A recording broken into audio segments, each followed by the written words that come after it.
Je ne suis pas fou. Du moins, pas trop, j'espère. Bon, j'ai bien conscience que quand je vous parle de spiritualité 2.0 et de réconcilier science et spiritualité avec mon sweat à capuche, vous dites, mais c'est qui ce gars-là? De quoi il nous cause? C'est compliqué ces trucs, et puis de toute manière, on le connaît pas. Bon, bref, c'est du gros n'importe quoi. Bon, j'ai conscience de tout ça, mais bon, voilà, je suis dans cette position, et je fais ce que je peux avec.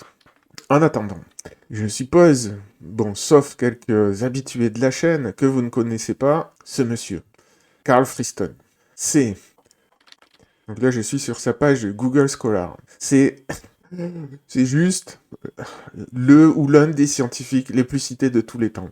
Bon, sa H-index est stratosphérique, et son index de réputation scientifique, si vous voulez, pour ceux qui connaissent pas. Il est considéré comme le Newton de la biologie par certains, voire le plus grand scientifique vivant actuellement. Et très honnêtement, je le classe moi aussi dans cette catégorie.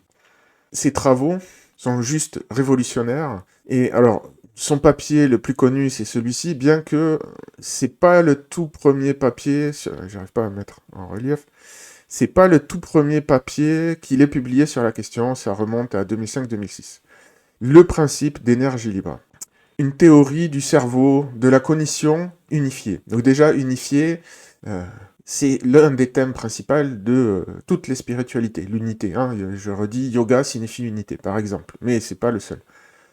Et son principe découle de la physique. Donc en fait, il unifie, il crée un pont entre la physique et l'esprit, si vous voulez, la cognition, les pensées. C'est pas la conscience, attention, hein, c'est pas son sujet, lui. Lui, c'est vraiment comment on pense, comment ça fonctionne, les mécanismes de pensée dans le cerveau.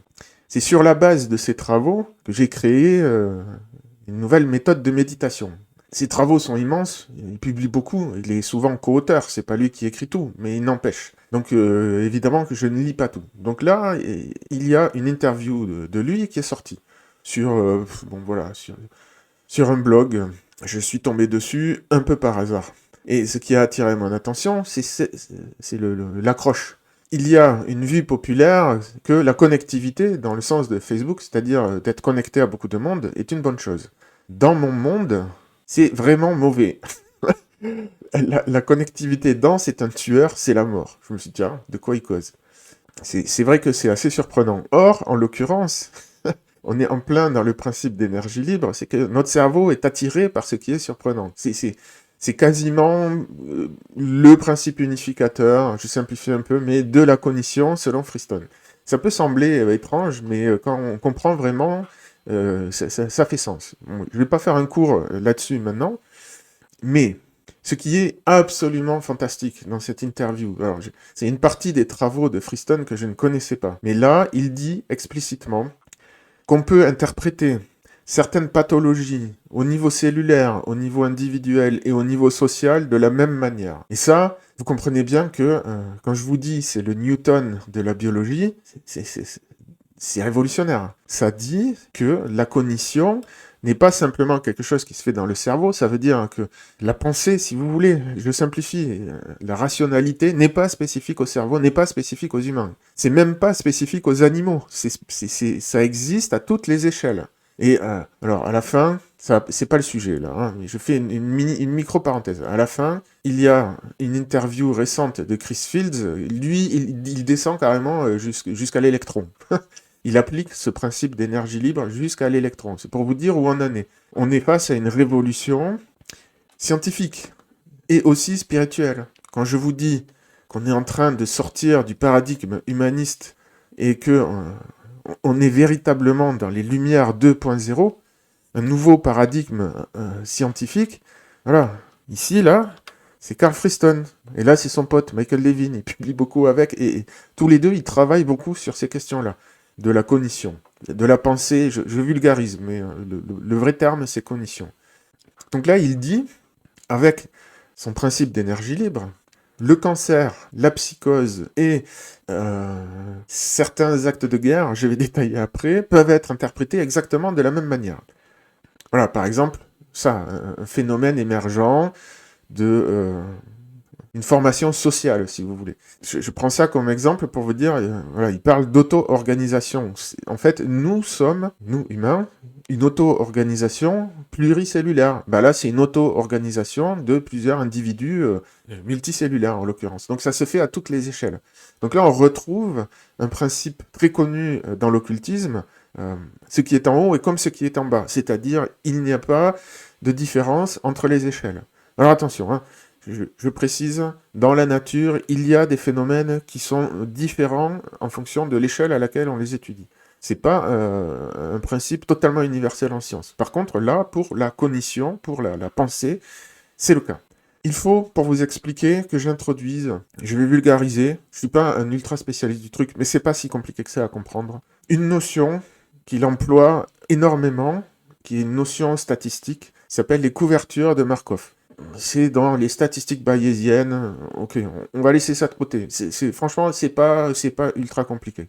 Mais qu'est-ce que ça dit? C'est quoi une couverture de Markov? C'est quand ici, par exemple, cet état-là, A, si vous regardez les graphes de dépendance, les graphes causaux, eh bien, vous voyez bien que vous ne pouvez pas atteindre A sans passer par certaines de ces nœuds, de ces bulles-là. Donc, ça veut dire que A est isolé de l'extérieur. Et en fait, une couverture de Markov, c'est juste ça. En fait, ça porte un nom dans le langage courant. Ça, c'est le nom mathématique, couverture de Markov. Ça a une définition bien précise. Dans le langage courant, ça veut juste dire peau ou frontière. C'est une peau. C'est-à-dire, si vous voulez atteindre mon cœur, vous ne pouvez pas sans passer par ma peau. En fait, tout ce que mon cœur connaît du monde, il le connaît à travers ma peau, mes yeux, mes organes de perception. Mais tout ce qu'il y a à l'intérieur de mon corps passe par ça. Donc, ce que vous voyez, la frontière de mon corps est une couverture de Markov. Le génie, ce n'est pas une exagération de ma part, le génie de Carl Friston, c'est d'avoir réussi à mettre ça sous forme mathématique. Mais à la base, il était psychiatre, et il faisait des neurosciences. Voilà, c'est une des publications de 1994, et c'était un truc statistique d'imagerie. Bon, je sais pas ce que c'est. Pareil ici, les voxels, c'est pareil. C'est des trucs de statistique. Donc, je sais pas comment il en est arrivé à sa théorie du principe d'énergie libre, mais bon voilà, c'est quelqu'un qui connaît bien la thermodynamique, la physique, qui connaît bien les statistiques et qui connaît bien aussi, donc il est pluridisciplinaire, et qui connaît bien aussi la cognition. Donc tout tourne autour de ça, cette histoire de frontière. Et je vais employer ce mot-là. Ma peau est une frontière, mais une cellule a aussi une frontière, c'est sa membrane lipidique. Une société, en principe, je dis en principe parce que l'Occident actuellement n'a plus de frontières, en tout cas les pays de l'Occident n'ont plus de frontières, mais la notion de frontière est absolument fondamentale pour définir, on va dire, un être. Et ce qu'il explique dans cette interview, c'est que, voilà, ça c'est la formulation mathématique de son principe. Bon, c'est intimidant, mais c'est pas si compliqué que ça. Donc il explique que les pathologies sont des pathologies de la frontière. C'est-à-dire, soit la frontière devient trop dure, trop poreuse, pas au bon endroit, ce genre de truc. Et il fait un parallèle entre le cancer, il explique. Le cancer, c'est quoi? C'est une psychose de la cellule. Voilà, ouais, il dit ici, bon, c'est juste pour illustrer, mais en d'autres mots, vous devez respecter les frontières entre les groupes, vous devez respecter l'intimité des individus. Donc il parle de ces histoires de frontières et de pathologie des frontières. Voilà, et là, il cite Michael Levin qui dit que le cancer est une pathologie de la frontière. Et il y a plusieurs frontières. Il y a ma frontière personnelle, ma peau, mais il y a aussi la frontière de laquelle je fais partie, c'est-à-dire les humains. Je me reconnais comme un humain. Donc, il y a une autre frontière plus large qui est la société des humains. Et on peut mettre des frontières à plein d'endroits différents. Il peut y avoir la frontière de mon entreprise. Je travaille dans une entreprise, il y a une frontière à cette entreprise, etc., etc. Et ça marche aussi, je répète, pour que ce soit clair, à l'intérieur des cellules. Donc, voilà. Il dit c'est une hiérarchie adaptative. Donc, le cancer, c'est une psychose. Il ne le formule pas exactement comme ça dans l'interview, mais c'est une psychose. Ah ben si, voilà. Vous pouvez définir le cancer comme une auto-organisation qui devient psychotique. Vous pouvez regarder une cellule cancéreuse qui qui se trompe, enfin qui s'illusionne et qui ne respecte pas le fait que l'espace occupé par ses voisins n'est pas son espace personnel. C'est pour ça que la cellule cancéreuse ne reconnaît plus les frontières que lui imposent les autres cellules à côté. Et donc, elle est plus à sa place, enfin sa place, la place qu'elle est censée occuper. Et du coup, elle se multiplie. Alors que si elle reconnaissait, elle se croit seule en gros. Donc elle se dit, ah, puisque je suis seule, il faut que je me réplique. C'est un peu le... C'est ce qui fait que l'organisme y grandit. C'est qu'il y a des moments, au début, nos cellules souches, pour qu'elles forment notre être, elles sont obligées de se reproduire. Donc ce mécanisme existe dans la cellule. Mais là, il s'active alors qu'il ne devrait pas s'activer. Parce que elle se croit seule. Elle a perdu la frontière avec les autres autour. J'espère que c'est clair ce que je dis. Et donc, la psychose, qu'est-ce que c'est? C'est pareil. C'est la frontière entre soi et le reste qui s'effondre. Et c'est pour ça que les voix, par exemple, qu'on a tous à l'intérieur de soi, les psychotiques vont les entendre comme étant à l'extérieur d'eux. Alors, ça passe par un mécanisme d'atténuation, mais je ne vais pas rentrer dans les détails techniques. Il y a plusieurs mécanismes qui dérèglent les frontières. Il y a donc le mécanisme d'atténuation. Il y a un mécanisme lié à ce qui s'appelle des priors trop rigides, donc des croyances, pour un individu, ça voudrait dire des croyances trop dogmatiques. Donc ça, c'est niveau individuel. Et ensuite, alors c'est politique, hein, vous m'excuserez, mais c'est lui qui prend l'exemple. Il parle d'une autre forme de psychose collective, et donc de pathologie de la frontière. En l'occurrence, il parle de l'armée israélienne qui, pour pouvoir... j'ai réfléchi parce que je me demande si je vais être censuré par YouTube. Donc pour pouvoir faire ce qu'elle a à faire, vous avez compris, hein, est obligée de déshumaniser les personnes en face. Déshumaniser, ça veut dire on bouge la frontière. La frontière entre les humains, et là, tout d'un coup, on la place ailleurs que ce qu'elle est censée être dans une situation, entre guillemets, saine. Ensuite, il prend d'autres exemples, je ne vais pas rentrer dans tous les détails, il dit qu'on peut interpréter plusieurs pathologies, à la fois individuelles et collectives comme ça. Et le sujet, en tout cas central, c'est une autre pathologie de la frontière, mais là, honnêtement, j'atteins mes limites de compréhension. Le rapport entre la frontière et la connectivité intérieure n'est pas très clair pour moi, mais bon, bref, je le mentionne parce que c'est quand même le sujet de l'article. Ce qu'il dit donc, c'est que quand il y a trop de connectivité à l'intérieur de la frontière, ça crée des problèmes, le système n'est plus assez efficace. Et lui, c'est comme ça qu'il interprète j'essaie de retrouver ça, la crise politique actuelle. Voilà. Il dit il y a trop de connectivité entre les gens et c'est pour ça que ça force, entre guillemets, une polarisation 50-50. En fait, ça recrée une frontière là où il n'y en a plus, une frontière intérieure.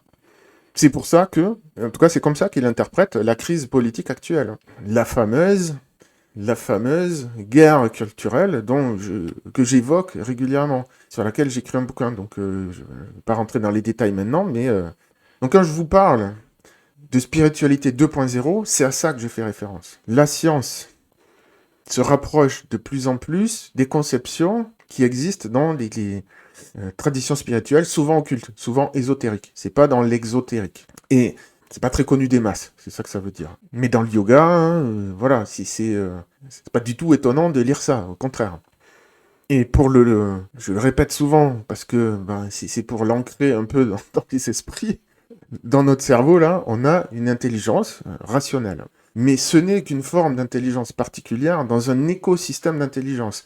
Et notre intelligence elle-même interagit avec des intelligences de nature différente dans notre organisme et aussi des intelligences émergentes, donc on appelle ça de la cognition distribuée, sociale, autour de nous. Les sociétés sont des formes d'intelligence collective. Le marché, ça c'est connu, c'est une forme d'intelligence collective. C'est la fameuse expérience de Galton, si je dis pas de bêtises. Il va sur un marché, il y a un bœuf. Il demande aux gens quel est le poids du bœuf. sans que les gens ne puissent se concerter, donc chacun est interrogé indépendamment, et il y a beaucoup de variations dans les réponses des gens. Mais quand il fait la moyenne de l'ensemble des réponses des gens, il découvre qu'en fait, c'est extrêmement proche du vrai poids du bœuf. Donc c'est ça un peu l'expérience fondatrice qu'il a mis sur la piste. Et après, l'intelligence collective, aujourd'hui, elle est étudiée en tant que telle. Comment ça marche, quand est-ce qu'elle se met en place ou pas. Le système démocratique est censé être un système d'intelligence collective. Mais pour qu'il fonctionne, il y a des conditions. Ça ne fonctionne pas juste parce qu'on décrète, on met l'étiquette démocratique dessus. En fait, les marchés, c'est pareil, c'est un système d'intelligence collective. La démocratie aussi, le vote, pardon. Je ne vais pas parler de la démocratie parce que la démocratie, c'est un mot polysémique. Il peut vouloir dire plein de choses différentes. Et la démocratie, telle qu'on la connaît actuellement, ça rentre, de mon point de vue, ça rentre plus du tout dans la définition d'une intelligence collective. Donc je vais dire, le système de vote peut être, dans certaines conditions, un système d'intelligence collective. Et je répète, ce n'est plus le cas actuellement, de mon point de vue. Je pourrais détailler, mais là, on partirait trop loin. Et j'en parle régulièrement, de toute manière, de ces sujets-là. Que la démocratie est défaillante actuellement, la République. Voilà, on est un peu dans cette situation-là. Voilà, donc là, il parle de psychose sociale. Donc j'insiste là-dessus, j'en parle plus en détail, de manière un peu plus technique, dans mes bouquins. Dans Cantalia, j'en parle. Et dans Reprendre sa santé en main, j'en parle aussi, de ces poupées russes d'intelligence, qui sont imbriquées les unes dans les autres. Notre corps est un système intelligent qui a sa propre logique. Donc si on veut être en bonne santé, il faut comprendre cette logique. C'est ça le sujet de ce bouquin. Et comment on comprend la logique du corps? Eh bien, il faut comprendre la logique de l'évolution, puisque notre corps est le produit de l'évolution. C'est pas sorcier quand on pige un peu comment ça s'articule, tous ces trucs. Donc on est en train de changer de paradigme. Avant, dans le paradigme humaniste, tout était centré sur la raison et sur l'humain. L'humain est la mesure de toute chose. Et pourquoi il est la mesure de toute chose? Parce qu'il est le seul à disposer de la raison. Donc maintenant, on sait que c'est faux. La raison existe partout dans la nature. Tout ce qui vit est intelligent, en fait. C'est pas compliqué. Et donc, tout ce qui vit est potentiellement conscient, sentient, c'est-à-dire qu'il ressent la douleur. Alors, il y a beaucoup de débats sur est-ce qu'une bactérie ressent la douleur. Moi, j'ai tendance à penser que oui, c'est pas si différent que ça de nous. Mais ok, admettons, c'est trop pour vous, ça va trop loin. Il n'empêche qu'aujourd'hui, le consensus est très très clair. Tous les animaux ont une conscience, une sentience, ils ressentent la douleur. Donc ça change tous les présupposés sur lesquels ont été construits la société. Il y a beaucoup de choses qui changent. Hein. Et d'où, par exemple, aujourd'hui, l'emphase sur l'écologie, donc l'animalisme dont je parle de temps à autre sur cette chaîne, que je défends, c'est-à-dire donner des droits aux animaux. J'en reparlerai bientôt, il y a une vidéo un peu marrante que je veux faire dessus. Nous en tant qu'individus, nous sommes une intelligence dans un écosystème d'intelligence différent. Et les IA, ce n'est juste qu'un nouvel acteur dans cet écosystème d'intelligence. Que je vois, personnellement, comme potentiellement une sorte de pierre de rosette des intelligences. Voilà. Pour ce papier de Carl Friston. Retenez bien ceci. L'idée que... Il y a deux idées importantes à retenir. Un, ce ne sont pas juste des analogies ou des métaphores, il y a des pathologies similaires au niveau de la cellule, au niveau de la société, au niveau de l'individu. Ça veut dire, c'est le sujet de mon bouquin, ça veut dire qu'il peut y avoir des pathologies au niveau culturel. Et ça, c'est complètement nouveau comme idée. Ça ne correspond pas du tout à la manière dont on conçoit les choses habituellement. Le consensus aujourd'hui, c'est toutes les cultures se valent. Comment on pourrait juger les valeurs d'une autre culture à partir de notre propre culture? On peut pas, c'est vrai. Je comprends ce point de vue des anthropologues, des sociologues et tout ça. Mais en fait, il y a une manière d'aborder la chose à travers le principe d'énergie libre qui nous permet de dire les cultures sont des systèmes d'intelligence collective, et on peut regarder est-ce que cette intelligence elle fonctionne bien ou pas. Et comment on regarde ça? C'est la deuxième grosse idée de cette vidéo que je voudrais que vous reteniez, c'est que ce qui définit un être, ce qui définit donc un système autopoïétique, pour le dire en termes techniques, ce sont ses frontières. Et c'est pas juste un discours politique, ça l'est aussi. Et c'est pour ça que je vous dis que aussi souvent, je peux pas séparer la spiritualité de la politique. Euh, donc c'est la deuxième chose importante, c'est l'idée que les frontières sont là pour quelque chose. Et qu'il y a des pathologies de la frontière, si vous voulez. Et je répète, ça existe à tous les niveaux. Au niveau individuel, au niveau cellulaire et au niveau social. Et après, on pourrait potentiellement aussi parler des écosystèmes. Et la frontière, donc ici, là, c'est ce qui dessine la frontière de l'agent, c'est sa couverture de Markov, pour le dire en termes techniques et fristoniens. Voilà pour ce papier. Je fais un deuxième petit commentaire, une nouvelle publication donc de Maria Strom, je sais pas comment on prononce exactement, sur la conscience quantique. Bah c'est bizarre. Oh, il y a des scientifiques qui parlent de la conscience quantique. Mince alors. Donc je suis allé voir sa publication, voilà, qui est ici. Bon, c'est un papier. Je l'ai pas lu entièrement. Ça a pas l'air. Bon, il y a un peu de maths, mais pas tant que ça. C'est plutôt une proposition. Alors. Bon, ça m'a pas bouleversé plus que ça. Sa publication, je trouve ça intéressant. Je l'ai noté dans mes références au cas où. Mais ce qui est étonnant là-dedans, c'est surtout ça. C'est que donc c'est une professeure de nanotechnologie. Alors, c'est quoi le rapport entre entre ce qu'elle fait et la mécanique quantique? Ben, c'est qu'en fait la nanotechnologie, ça doit utiliser pas mal de mécanique quantique, vu qu'elle descend au niveau micro. Donc je suppose que ça vient de là. Donc c'est un professeur réputé, donc H-index 77, c'est très bien, 30 000 citations, bon voilà, c'est pas... certes, c'est une publication qu'elle a faite seule, mais je trouve que ça montre le fait qu'elle ose aller là-dedans et qu'elle parle de paranormal à la fin. Et je trouve que ça montre quand même une inflexion du côté de la communauté scientifique. Il commence à se permettre ce genre de... ah ouais, quand même, le domaine intéressant. Alors qu'avant, c'était... bon... voilà. Mettre une publication sur le paranormal, ta carrière est finie. Donc là, c'est plus le cas. Voilà, par exemple, ici, elle parle de l'influence de la pensée sur la matière. Elle dit plusieurs études expérimentales ont rapporté des anomalies dans les générateurs de nombres aléatoires. Donc là, on touche à la quantique, notamment parce que c'est souvent des mécanismes quantiques qui sont utilisés.